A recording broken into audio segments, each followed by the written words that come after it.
नमस्कार साथियों, स्वागत है आप सभी का आपके अपने YouTube चैनल फ्री विद्या पाओ में। दोस्तों, आज है 29 मई 2022 और 29 मई 2022 से करंट अफेयर्स के जितने भी इंपॉर्टेंट क्वेश्चन बन सकते हैं वो हम आज के इस वीडियो में डिस्कस करेंगे।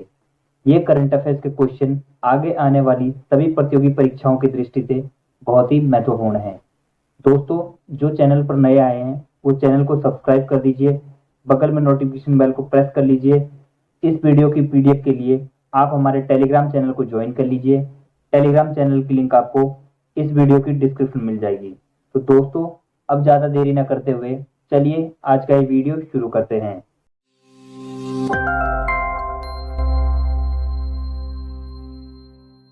आज का सबसे पहला क्वेश्चन हमारा, को branded contactless RuPay credit card launch करने के लिए किस बैंक ने हिंदुस्तान पेट्रोलियम कॉर्पोरेशन लिमिटेड या दोस्तों HPCL के साथ साझेदारी की है?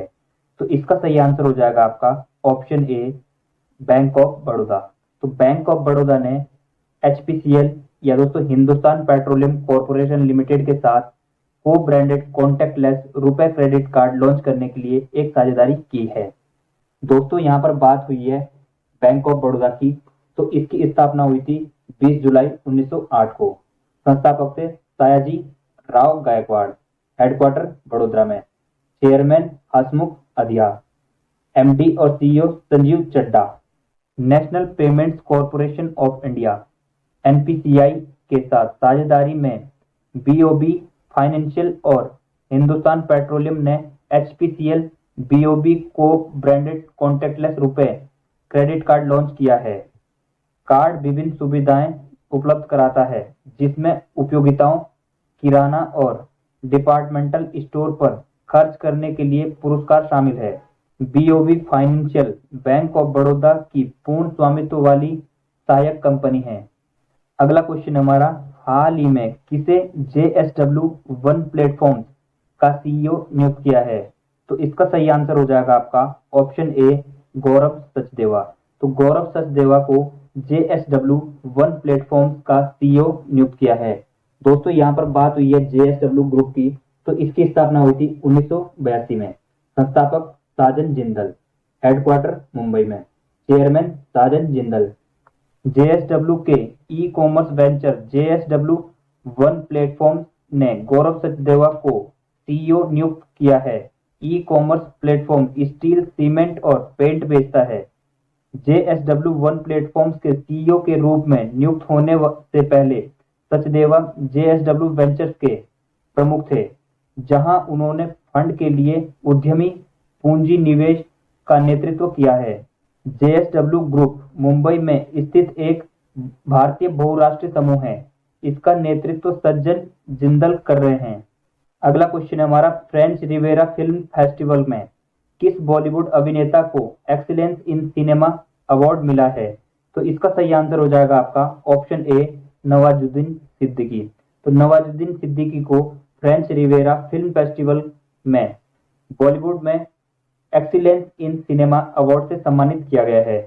बॉलीवुड अभिनेता नवाजुद्दीन सिद्दीकी को कांस में 20 से 21 मई 2022 को हुए फ्रेंच रिवेरा फेस्टिवल में एक्सीलेंस इन सिनेमा अवार्ड मिला है। सिद्दीकी को यह अवार्ड एमी विजेता स्टार विंसेंट डी पॉल ने प्रदान किया। सिद्दीकी को यह अवार्ड सिनेमा में उनके योगदान के लिए मिला है। नेक्स्ट क्वेश्चन हमारा, भारतीय रिजर्व बैंक RBI ने निर्देशों का पालन न करने के लिए किस बैंक पर 45 लाख रुपए का जुर्माना लगाया है? तो इसका सही आंसर हो जाएगा आपका ऑप्शन डी, MUFG बैंक। भारतीय रिजर्व बैंक या RBI के दिशा निर्देशों का पालन न करने पर MUFG बैंक पर 45 लाख रुपए का जुर्माना लगाया गया है। तो दोस्तों, यहाँ पर बात हुई है MUFG बैंक की। इसकी स्थापना हुई थी 1 जनवरी 2006 को। हेडक्वार्टर टोक्यो जापान में। अध्यक्ष कत्सुनोरी, CEO अंजावा जुनिची। RBI ने 27 मई 2022 को जापान स्थित MUFG बैंक पर समयबद्ध कार्यान्वयन और स्विफ्ट से संबंधित परिचालन नियंत्रणों को मजबूत करने के निर्देशों का पालन न करने के लिए 45 लाख रुपए का जुर्माना लगाया। MUFG बैंक जापान का सबसे बड़ा बैंक है। यह 1 जनवरी 2006 को स्थापित किया गया था। यह 3 तथाकथित जापानी मेगा बैंकों में से एक है।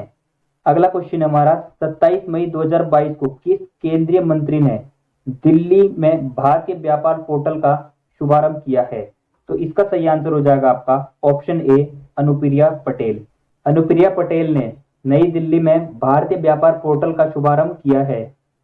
वाणिज्य और उद्योग राज्य मंत्री अनुप्रिया पटेल ने 27 मई 2022 को नई दिल्ली में भारतीय व्यापार पोर्टल का शुभारंभ किया।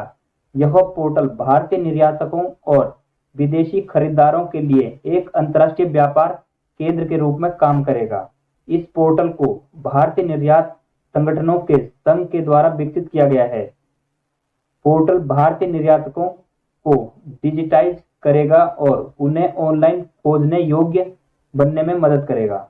अगला क्वेश्चन हमारा विश्व व्यापार संगठन की व्यापार पर तकनीकी बाधाओं पर समिति का अध्यक्ष किसे बनाया गया है? तो इसका सही आंसर हो जाएगा आपका ऑप्शन ए, अनवर शेख। इसका सही आंसर हो जाएगा आपका अनवर हुसैन शेख। तो अनवर हुसैन शेख को विश्व व्यापार संगठन की व्यापार पर तकनीकी बाधाओं की समिति का अध्यक्ष बनाया गया है। दोस्तों यहाँ पर बात हुई है विश्व व्यापार संगठन की, तो दोस्तों इसको इंग्लिश में बोलते हैं वर्ल्ड ट्रेड ऑर्गेनाइजेशन। इसकी स्थापना 1 जनवरी 1995 हुई थी। हेडक्वार्टर जेनेवा स्विट्जरलैंड में है। महानिदेशक नागोजी ओकांजो इवेला। और दोस्तों भारत इसका सदस्य 1995 में बना। भारत सरकार के अधिकारी अनवर हुसैन शेख को व्यापार पर तकनीकी बाधाओं पर विश्व व्यापार संगठन की समिति का अध्यक्ष बनाया गया है। मिस्टर शेख यह भूमिका मैक्सिको की एलिसा मारिया ओल्मेडा डी एलेजेंड्रो से लेंगे। विश्व व्यापार संगठन WTO एक अंतर सरकारी संगठन है जो अंतर्राष्ट्रीय व्यापार को नियंत्रित और सुविधाजनक बनाता है। भारत 1995 में विश्व व्यापार संगठन का सदस्य है। अगला क्वेश्चन हमारा समान नागरिक संहिता के कार्यान्वयन पर मसौदा तैयार करने के लिए किस राज्य सरकार ने 5 सदस्यीय समिति का गठन किया है? तो इसका सही आंसर हो जाएगा आपका ऑप्शन सी, उत्तराखंड। दोस्तों उत्तराखंड राज्य सरकार ने समान नागरिकता संहिता को कार्यान्वयन पर मसौदा तैयार करने के लिए 5 सदस्यीय समिति का गठन किया है। दोस्तों यहाँ पर बात हुई है उत्तराखंड राज्य की। तो उत्तराखंड राज्य की स्थापना हुई थी 9 नवंबर 2000 को। राजधानी देहरादून, सबसे बड़ा शहर देहरादून, जिले 13, राज्यपाल गुरमीत सिंह, मुख्यमंत्री पुष्कर सिंह धामी, राज्यसभा सीटें 3, लोकसभा सीटें 5, साक्षरता दर 87.60%, लिंगानुपात 1000 पुरुषों पे 963 महिलाएं, क्षेत्रफल 53,483 वर्ग किलोमीटर और ये देश का 19वां राज्य है क्षेत्रफल के मामले में। पड़ोसी राज्यों में उत्तर प्रदेश और हिमाचल प्रदेश हैं। प्रमुख नदियों में गंगा, यमुना, भागीरथी, धौलीगंगा, रामगंगा, अलकनंदा और टोंस नदी यहाँ की प्रमुख नदियां हैं। प्रमुख राष्ट्रीय उद्यानों में राजाजी राष्ट्रीय park, Corbett tiger reserve, Gangotri राष्ट्रीय उद्यान यहाँ के प्रमुख राष्ट्रीय उद्यान हैं। प्रमुख पर्यटन स्थल में केदारनाथ, बद्रीनाथ, ऋषिकेश, नैनीताल, रानीखेत, गंगोत्री, यमुनोत्री, फूलों की घाटी, मसूरी और लेंसडाउन यहाँ के प्रमुख पर्यटन स्थल हैं।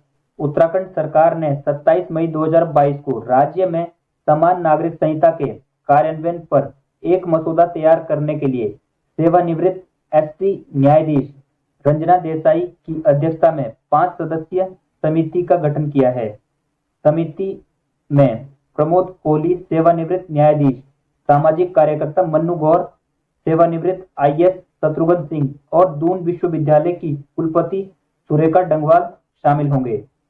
नेक्स्ट क्वेश्चन हमारा ग्रीन अमोनिया में सहयोग के लिए किस शिपिंग कंपनी ने ACME समूह के साथ समझौता ज्ञापन पर हस्ताक्षर किए हैं?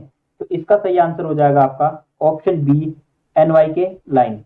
तो NYK लाइन ने ग्रीन अमोनिया में सहयोग के लिए ACME समूह के साथ एक समझौता ज्ञापन पर हस्ताक्षर किए हैं। दोस्तों यहाँ पर बात हुई है NYK लाइन की। तो इसकी स्थापना हुई थी 29 सितंबर 1885 में। हेडक्वार्टर टोक्यो जापान में। डायरेक्टर सदाकी नइतो हैं। अध्यक्ष हितोशी नागासावा। सतत ऊर्जा कंपनी ACME ग्रुप ने 27 मई 2022 को ग्रीन अमोनिया में सहयोग के लिए जापान स्थित NYK लाइन के साथ एक समझौता ज्ञापन पर हस्ताक्षर किए। दोनों कंपनियां मिलकर वैश्विक स्तर पर ग्राहकों को ग्रीन अमोनिया प्रदान करने की संभावनाएं तलाशेगी, जिससे अमोनिया की आपूर्ति ACME से की जाएगी और NYK शिपिंग पार्टनर होगा। ACME गुरुग्राम में मुख्यालय वाली अग्रणी वैश्विक सतत और नवीनीकरण ऊर्जा कंपनियों में से एक है। नेक्स्ट क्वेश्चन हमारा, किस मंत्रालय ने प्रमुख कागज उत्पादों के आयात के लिए पंजीकरण अनिवार्य करने का निर्णय लिया है? तो इसका सही आंसर हो जाएगा आपका ऑप्शन बी, वाणिज्य और उद्योग मंत्रालय। तो वाणिज्य और उद्योग मंत्रालय ने प्रमुख कागज उत्पादों के आयात के लिए पंजीकरण अनिवार्य करने का निर्णय लिया है। घरेलू कागज उद्योग की रक्षा के लिए वाणिज्य और उद्योग मंत्रालय ने प्रमुख कागज उत्पादों जैसे न्यूज प्रिंट, हस्तनिर्मित कागज, लिफाफे आदि के आयात पर पंजीकरण अनिवार्य करने की घोषणा की है। 1 अक्टूबर को या उसके बाद आने वाले सभी आयात पेपर पर आयात निगरानी नीति द्वारा शासित होंगे, जिसका उद्देश्य ऐसे उत्पादों में डंपिंग को समाप्त करना और व्यापार समझौतों के बदले अन्य देशों के माध्यम से माल के पुनः मार्ग के मुद्दे को संबोधित करना है। नेक्स्ट क्वेश्चन है हमारा, सैला दर्रा के नाम पर पुरानी दुनिया के बंदर की एक नई प्रजाति किस राज्य में पाई जाती है? तो इसका सही आंसर हो जाएगा आपका ऑप्शन डी, अरुणाचल प्रदेश। तो अरुणाचल प्रदेश में सैला दर्रा के नाम पर पुरानी दुनिया के बंदर की एक नई प्रजाति पाई जाती है। दोस्तों यहाँ पर बात हुई है अरुणाचल प्रदेश की, तो इसकी स्थापना हुई थी 20 फरवरी 1987 को। राजधानी ईटानगर, सबसे बड़ा शहर ईटानगर, जिले 25, राज्यपाल BD मिश्रा, मुख्यमंत्री पेमा खांडू, राज्यसभा सीटें 1, लोकसभा सीट 2, साक्षरता दर 66.95%, लिंगानुपात 1000 पुरुषों पे 920 महिलाएं, क्षेत्रफल 83,743 वर्ग किलोमीटर और ये देश का 14वां राज्य है क्षेत्रफल के मामले में। पड़ोसी राज्यों में असम और नागालैंड इसके पड़ोसी राज्य हैं। प्रमुख नदियों में सियाग, लोहित, सुब्रंशी, दिबांग, कामेग और डिक्रांग यहाँ की प्रमुख नदियां हैं। प्रमुख पर्यटन स्थल में नामदफा, परशुराम कुंड, पासीघाट, बिजनगर, ईटानगर, तवांग और बोमडिला यहाँ के प्रमुख पर्यटन स्थल हैं। अरुणाचल प्रदेश से दर्ज की गई पुरानी दुनिया के बंदर की नई प्रजाति का नाम समुद्र तल से 13,700 फीट ऊपर एक रणनीतिक पहाड़ी दर्रे के नाम पर रखा गया है। सैला मकाक, मकाका सैलाई। नई से साइंस प्राइमेट की पहचान और विश्लेषण भारतीय प्राणी सर्वेक्षण ZSI और कोलकाता विश्वविद्यालय के विशेषज्ञों की एक टीम ने की है। उनका अध्ययन मॉलिक्यूलर फाइलोजेनेटिक्स एंड इवोल्यूशन के नवीनतम संस्करण में प्रकाशित हुआ है। नेक्स्ट क्वेश्चन हमारा, IBA की एथलीट समिति के अध्यक्ष के रूप में किसे चुना गया है? तो इसका सही आंसर हो जाएगा आपका ऑप्शन सी, लवलीना बोर्गेन। तो लवलीना बोर्गेन को IBA की एथलीट समिति के अध्यक्ष के रूप में चुना गया है। दोस्तों यहाँ पर बात हुई है IBA की, तो इसकी फुल फॉर्म होती है इंटरनेशनल बॉक्सिंग एसोसिएशन, हिंदी में बोलते हैं अंतर्राष्ट्रीय मुक्केबाजी संगठन। दोस्तों इसकी स्थापना हुई थी 29 नवंबर 1946 को। हेडक्वार्टर है लूसाने, स्विट्जरलैंड में। अध्यक्ष है उमर नजारोविक क्रेमलेव। टोक्यो की कांस्य पदक विजेता लवलीना बोर्गेन को IBA की एथलीट समिति की अध्यक्ष के रूप में चुना गया है। इंटरनेशनल बॉक्सिंग एसोसिएशन IBA ने घोषणा की कि 2022 में महिला विश्व चैंपियनशिप में हुए चुनाव के दौरान उसे सबसे ज्यादा वोट मिले हैं। इसके अलावा भारतीय मुक्केबाज शिव थापा को भी IBA एथलीट समिति के सदस्य के रूप में चुना गया है। अगला क्वेश्चन हमारा, राजनाथ सिंह ने किस राज्य के लिए एक नए रक्षा संपदा सर्किल को मंजूरी दी है? तो इसका सही आंसर हो जाएगा आपका ऑप्शन ए, उत्तराखंड। तो दोस्तों उत्तराखंड राज्य में राजनाथ सिंह ने एक नए रक्षा संपदा सर्किल को मंजूरी दी है। केंद्रीय रक्षा मंत्री राजनाथ सिंह ने विशेष रूप से उत्तराखंड के लिए एक नया रक्षा संपदा सर्किल बनाने के प्रस्ताव को मंजूरी दे दी है। रक्षा मंत्रालय देहरादून में रक्षा संपदा का एकमात्र स्वतंत्र कार्यालय और रानीखेत में एक उप कार्यालय स्थापित करेगा। यह निवासियों संगठनों को रक्षा भूमि प्रबंधन की विभिन्न सेवाओं तक समय पर और त्वरित पहुंच प्राप्त करने में सुविधा प्रदान करेगा। अगला क्वेश्चन है हमारा, centre for development of telematics CDOT द्वारा आयोजित बौद्धिक संपदा IP पुरस्कार समारोह में कितने आविष्कारकों को सम्मानित किया गया है? तो इसका सही आंसर हो जाएगा आपका ऑप्शन सी 43। तो दोस्तों centre for development of telematics CDOT द्वारा आयोजित बौद्धिक संपदा IP पुरस्कार समारोह में 43 आविष्कारों को सम्मानित किया गया है। टेलीमेटिक्स के विकास केंद्र CDOT ने मई 2022 में दूर संचार के विभिन्न क्षेत्रों में अपने IP प्राप्तकर्ताओं को सम्मानित करने के लिए वार्षिक बौद्धिक संपदा IP पुरस्कार समारोह का आयोजन किया है। कुल 43 अन्वेषकों को उनकी सराहनीय उपलब्धियों के लिए सम्मानित किया गया। पेटेंट, कॉपीराइट और डिजाइन और शोध पत्रों के क्षेत्र में उपलब्धियों के लिए पुरस्कार वितरित किए गए हैं। अगला क्वेश्चन हमारा, भारत बांग्लादेश के बीच इनमें से कौन सी ट्रेन 1 जून 2022 से शुरू होगी? तो इसका सही आंसर हो जाएगा आपका ऑप्शन ए मिताली एक्सप्रेस। तो भारत और बांग्लादेश के बीच 1 जून 2022 से मिताली एक्सप्रेस नामक ट्रेन शुरू हो जाएगी दोस्तों।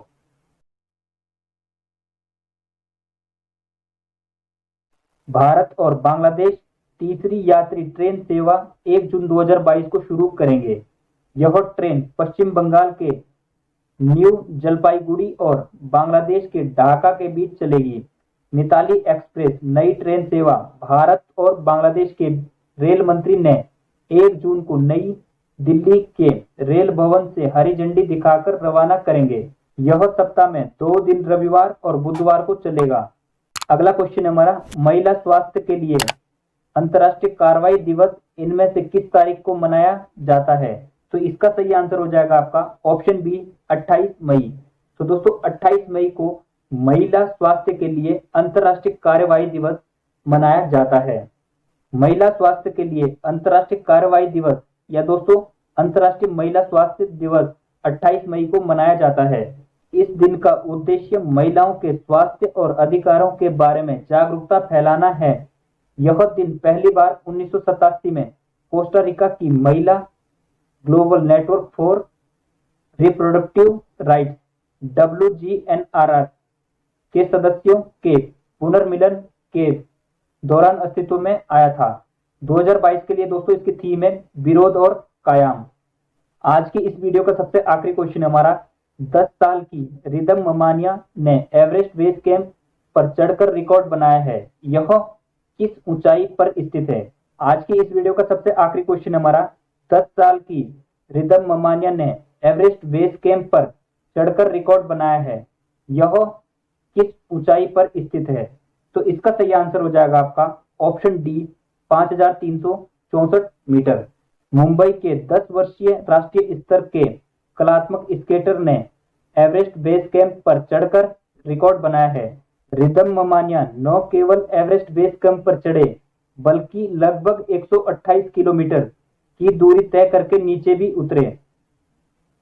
युवा स्केटर को ट्रैक को पूरा करने और 5364 मीटर पर स्थित बेस कैंप तक पहुंचने में 11 दिन लगे। दोस्तों आज का ये वीडियो हमारा यहीं पे समाप्त होता है। अगर आपको ये वीडियो अच्छा लगे दोस्तों तो लाइक कर देना, शेयर कर देना और दोस्तों डेली करंट अफेयर्स की वीडियो देखने के लिए चैनल को सब्सक्राइब कर लीजिए। बगल में नोटिफिकेशन बेल को प्रेस कर लीजिए ताकि डेली करंट अफेयर्स के नोटिफिकेशन सबसे पहले आप लोगों तक पहुंचते रहें। जय हिंद, जय भारत, जय उत्तराखंड।